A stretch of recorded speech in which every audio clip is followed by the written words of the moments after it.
I want to get into a little bit more of how this all happened. So I'm kind of curious, Tate. Can you explain to me when you met Mike's daughter and you take her on her first date and you show up at the house to pick up Miss Julia? Wait a minute. You don't want to talk about this? Yeah. Come on, we got to talk about this. The Adam button is being pushed for the first time. Just if you would elaborate on your first date and meeting Mr. Mike Conny on your first date, please.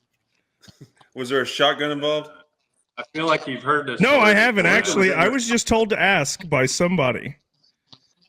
So, no, it wasn't in my house. So,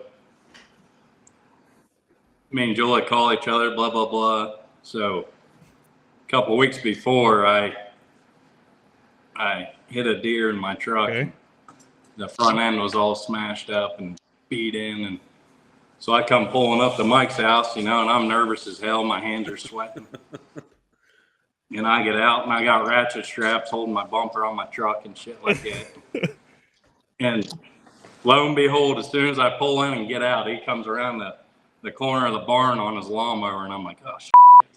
I was hoping he wouldn't be here, but he gets off. I think he was chewing a cigar at the time back then. And we met each other, and he looks at my truck, and he says, hey, you didn't have one too many Miller Lights, did you? And screwed your truck up.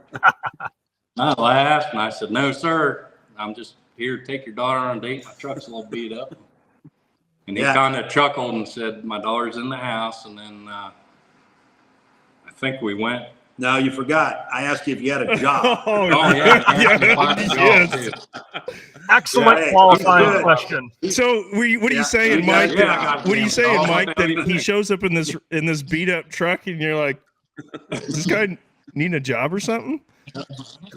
Asked me if I had a job, and then we went in, and I think I took Julia to a local dive bar down the road there with a plywood floor, and had some beers and whatever or not. But she stuck with me after that. That's awesome.